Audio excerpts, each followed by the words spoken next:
Wolverine Kid here, coming to you again with my comic review. How's everybody doing? First of all, Happy New Year, as always. Another new year to start off, and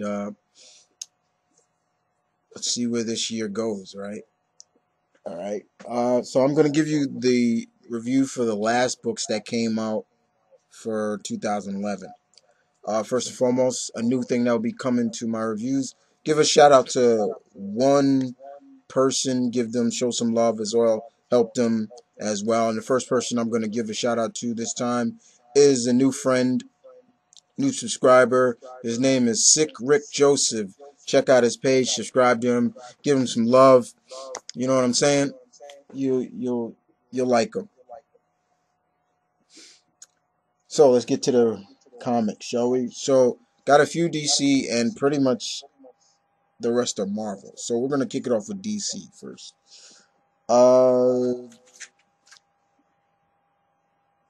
Aquaman #4. Jeff Johns, Ivan Reyes. This was good. This was the first. This was the end of the first story arc for Aquaman, and let me tell you, Arthur did his thing in this book. We get to see more of who the Trench is, what these creatures are. Do they have a leader?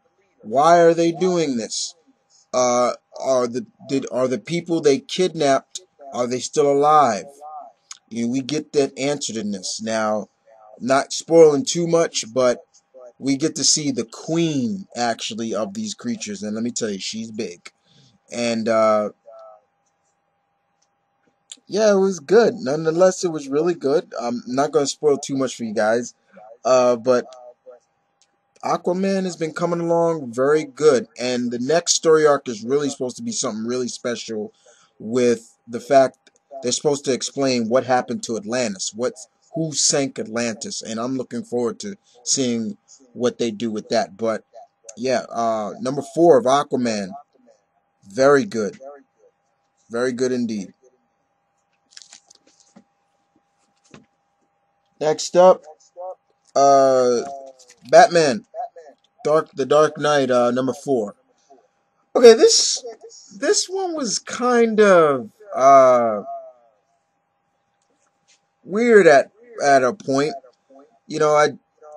I was a little bit confused at some points. I know he's still trying to figure out who White Rabbit is and trying to figure out who's responsible for all of his rogues gallery becoming all almost like juiced up on Venom. But there's a good fight between him and Deathstroke in this, so that was really good. I did enjoy that. We also get to see that the person behind it is somebody that I'm like, whoa, okay, that was interesting. It leaves on a cliffhanger, but I can understand where Paul Jenkins and David Fincher going with this. Jack, this one was really confusing a little bit. Just had me a little like, okay, that's all. But it was decent.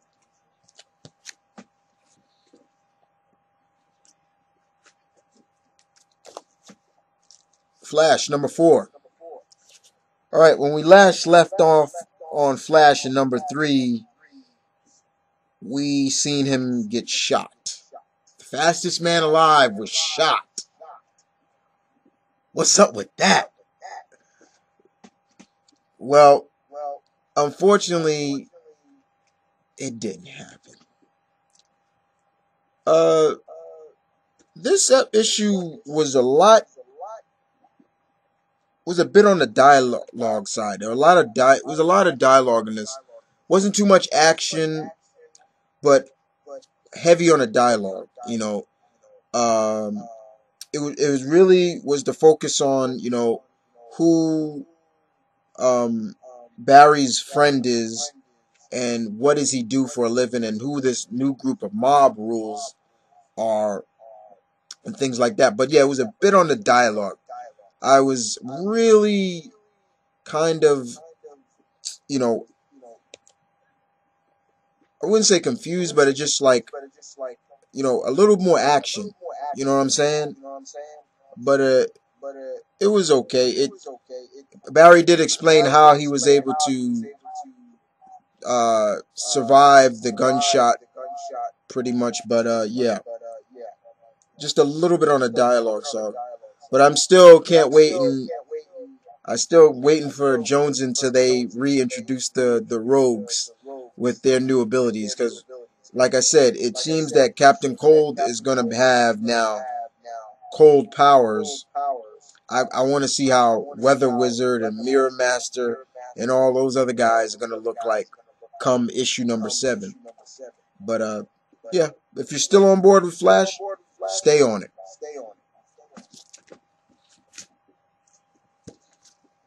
Green Lantern, New Guardians, number 4. The Ring Thief is revealed. Now,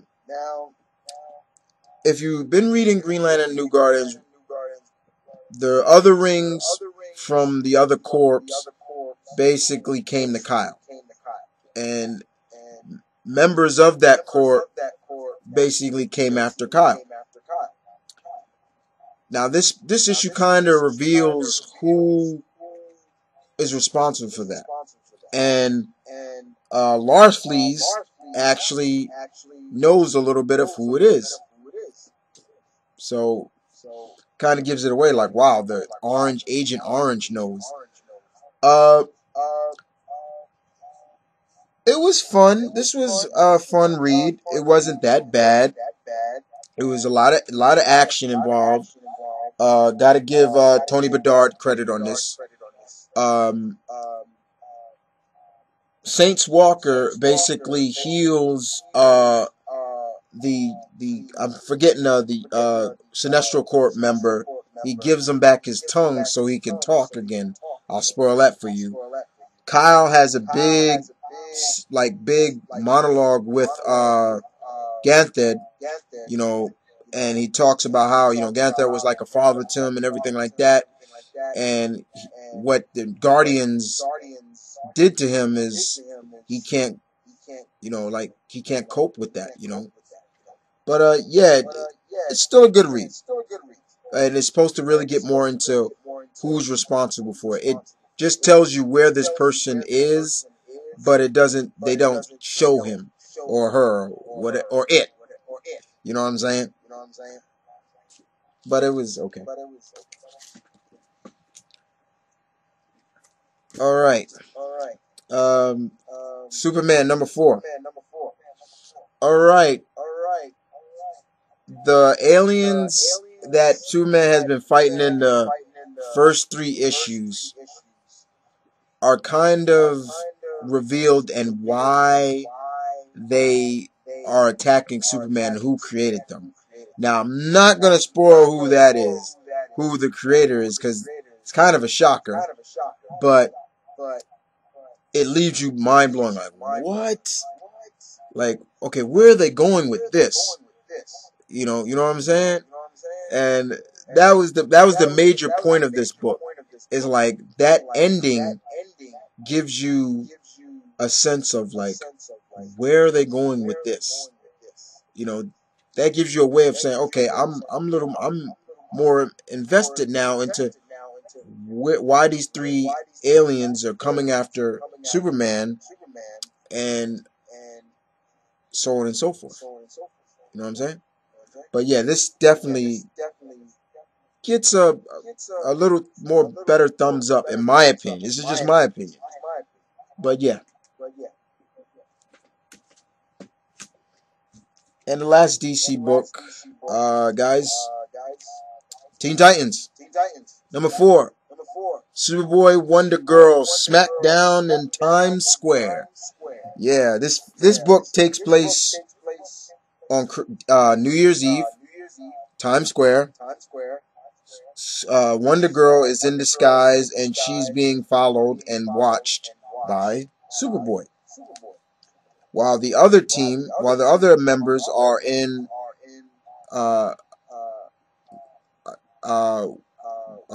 Robin's Tim's home, and we get a great, decent battle between Wonder Girl and Superboy in this. During New Year's Eve and through Times Square. This book definitely basically shows off the team is fully together. Okay? Everybody's there who was supposed to be on this team are there. And it's still all about why the group Nowhere, it wants teenage metahumans, and what do they want them for it. And that's pretty much Tim's whole objective. Now, when the news gets aware of their fight, Tim needs to go into action, and he tells the team, the group, like, I can't allow you guys to do this. If you're in, you're in. Because if they see us together, we're marked. And pretty much every one of them agrees, like, yeah, I'm in. And it was fun. It is a good scene between Bart and Tim, because Tim asks Bart, where did you get your powers from? And Bart's like, I don't know. So it's kind of gives you a clue, like they might get more into where Bart got his powers from and everything like that. But it's just the fact that Bart stole, well, I shouldn't say stole, he borrowed one of Tim's sweatshirts, because he and the character Solstice, they traveled from the Arctic all the way to Tim, so it was crazy. But other than that, the fight between Wonder Girl and Superboy was really good, and we get to see the Titans come together and even call themselves Teen Titans. So it was cool. It was good. I gotta agree. This one was good. So who did this? Scott Lobdell and Brent Booth. Thank you, guys. Okay, so that's all my DC that I got. The rest, Marvel. First up, the 8-part limited series Alpha Flight. As you can see on that cover, Guardian and Wolverine looks like he's about to cut his head off. Wolverine heads up to Canada to figure out what's going on. He goes back to his former team. The first person Wolverine goes to talk to is Heather Hudson, aka the Vindicator. And he knows that there's something going on with this whole unity that has everybody being like brainwashed into thinking that the Alpha Flight is public enemy number one. That's pretty much what all this is. We see a lot of blows to the bumping heads with Wolverine and Guardian here. But it was okay. It was not bad. Fred Van Lint and Greg Pak, the writing duo still does it again, basically. Alpha Flight, 7 of 8. Alright, and another miniseries that I picked up and I finished because I like the cosmic heroes, and that one is the Annihilators Earthfall, number 4. The last issue, Andy Lannon and Dan Abnett. The Annihilators are trying to stop the Magnus, and they pretty much, without spoiling too much, they pretty much do, but a lot of the members are willing to cross the line to do it. And the Avengers, especially Captain America, he's not trying to have that. He's like, you guys are crossing the line.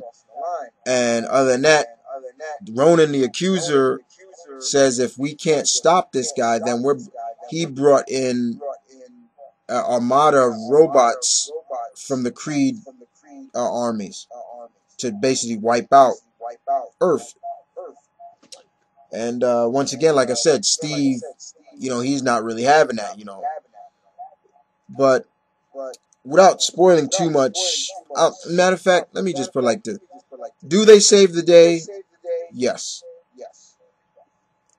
But there's a really good scene with Quasar here, and him and Captain America talking, and he tells him, you talked about crossing that line, not being able to cross that line, Steve. He says, you guys are Earth's mightiest heroes. You protect this world, but we protect all worlds. The world, this world is bigger than just one planet. And that also, then he goes on to say basically that line, I'm the line. I'm the one that keeps the rest of them in kind of check, to show them that there are other ways, other options besides just, boom, blowing up everything. So that was pretty much it. But, say what you want about this limited series, but it was good to see them really focus more on the cosmic Marvel heroes. That's pretty much how I sum it up.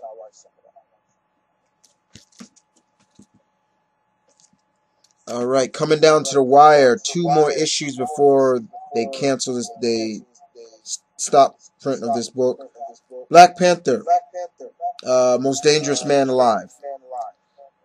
Here comes the pain. Okay, David List, good writing. I'm forget. Medding. I'm probably saying his name wrong. Artwork in this does not suit Panther. Now, as you already know, Wilson Fisk is trying to gain stock in Wakanda. Panther's not trying to have that. He may be guarding Hell's Kitchen, but he's still a loyal Wakandan, and his country still comes first. However, he knows that he can't do this alone, so he assembles a strike team. And so far, and that strike team is basically made up of Sam Wilson, the Falcon, and Luke Cage. And we get to see a pretty decent battle between the Hand, Typhoid Mary, Lady Bullseye versus these three guys. So it was pretty good, but like I said, the artwork,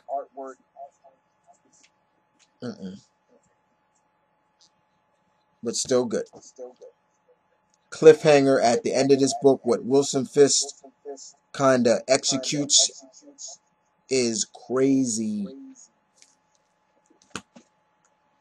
Alright, next I'm gonna review 2 books at the same time, okay, because they're the same issue, same character. Captain America,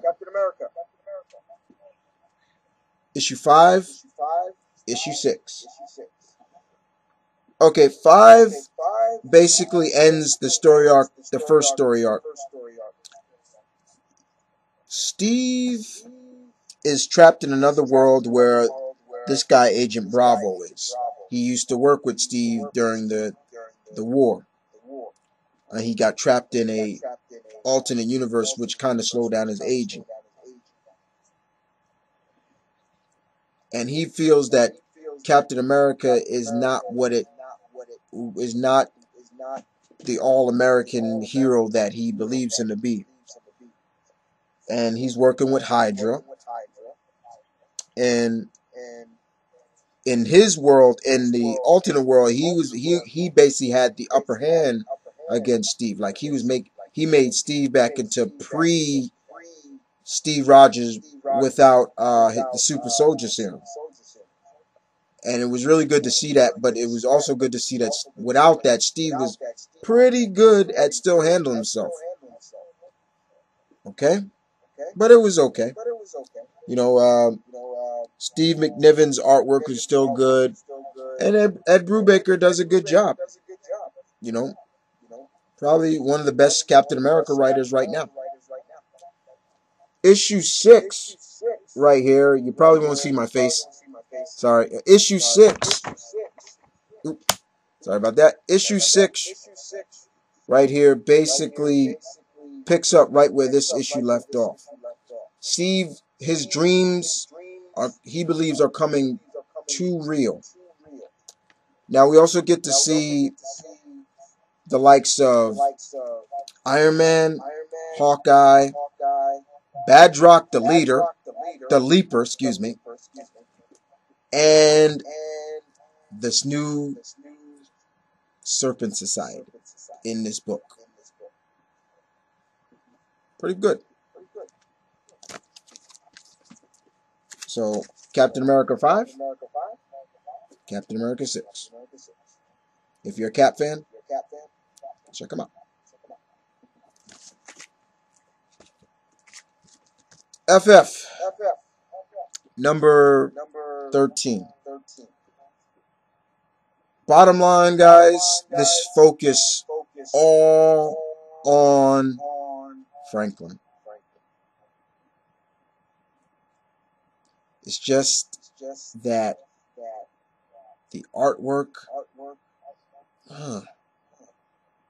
can't get over that. I mean, one of the other alternate reads, he looks like a Neanderthal man with a sloping forehead. I don't get this artwork. It just does not work. I think his name is Bo Billow.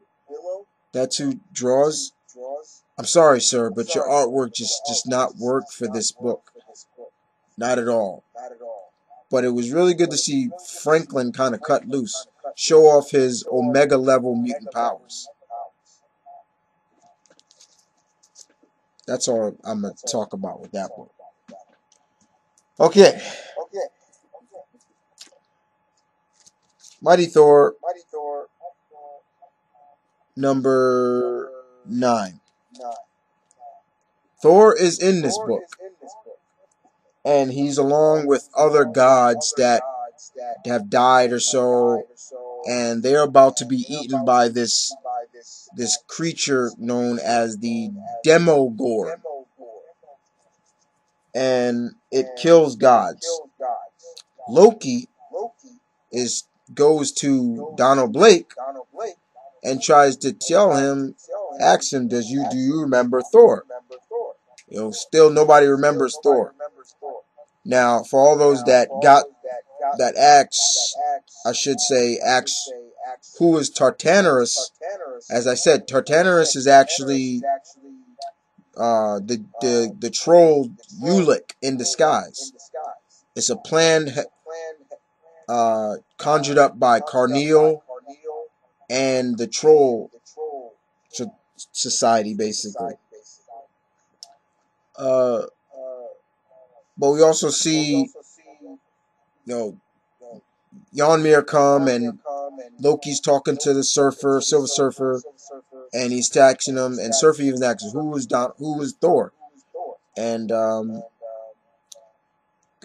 back to the alternate world, we see that Thor basically says, I'm not giving up. Basically. Fractions.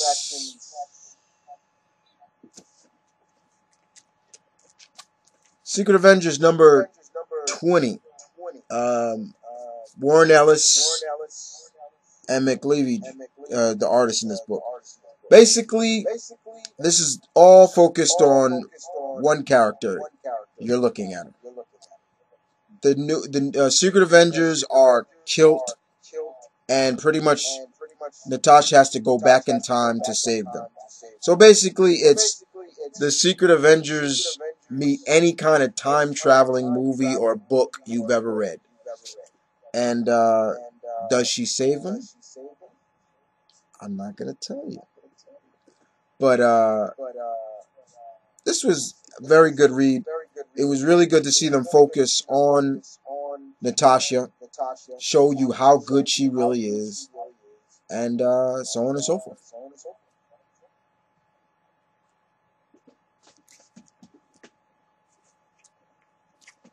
The Ultimates, number 5.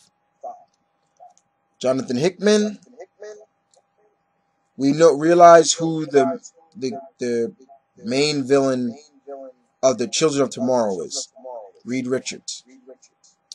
And he nearly killed Thor because Thor is depowered kind of from because the Asgardians were killed. So he has a suit that was created by Tony Stark that kind of keeps him recharged and his powers and everything like that. This is mainly all about what happened with Hawkeye when he was over in Asia during his 4-part miniseries. Who the Children of Tomorrow is, what are their agendas, and Nick Fury trying to get Steve back on the team. That's pretty much what this is all about.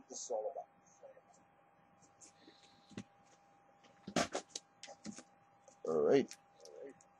Next up, Ultimate Comics X-Men number 5. Nick Spencer. This issue is about them trying to stop Stryker, the Wolverine's son, Bobby, Johnny Storm, and Rogue. But what they don't know is Rogue is actually kind of working for Stryker because she wants to be healed. She wants to be saved. Stryker has pretty much lost his damn mind in this. And we get some interesting take on who Stryker is in this universe. Meanwhile, Quicksilver is trying to sell the President and all of them a Cerebral, how to track down mutants. Basically, because in this world, in this universe, the government created mutants. And it kind of hurts to see Rogue kind of betray the team. Yeah. Very much. But at the end, we get to see Kitty. Or what she calls herself, the Shroud now.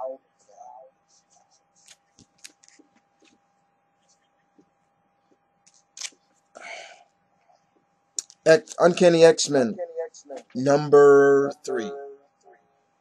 I guess this is the end of the whole story arc with Mr. Sinister. The team pretty much pulls together in this. Emma is still missing her arm, and she risks her life to come out of her diamond form and help out, use her telepathy.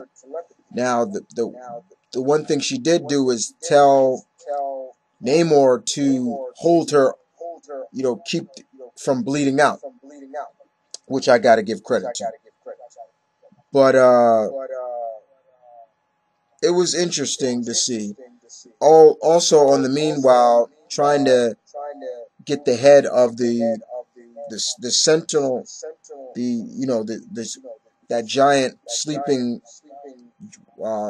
alien that before for his friends come to Earth.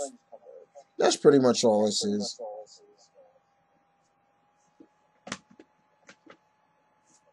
And another book that I've been reading, but I just haven't reviewed it because I know some books I'll let my mentor Gabi Blue Goblin just review, but I was like, what the hell? XMen Legacies, number 260. This is basically what decision does Rogue come to? And we all know that she goes with Wolverine's side, but she's here to fix up some loose ends before she leaves. And there's a really good scene between Rogue and Cyclops and why she's leaving. And she comes out and says, it's because of you. And that was interesting to hear. Not at all. Not at all bad. It makes sense in a way. But we just have to see what's to come now. But it was interesting to see what loose ends the Southern Belle herself had to rectify.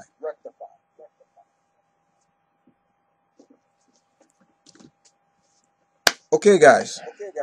So that is it for my comic review. As I said before, check out my friend channel, Sick Rick Joseph. Subscribe. Check out his vids. You name it. Other than that, guys, I just like to say thank you for listening. I will see you next week, God willing, with another review. This is Mount Vernon Kid saying peace, one love. Stay tuned. Keep it real. Y'all take care.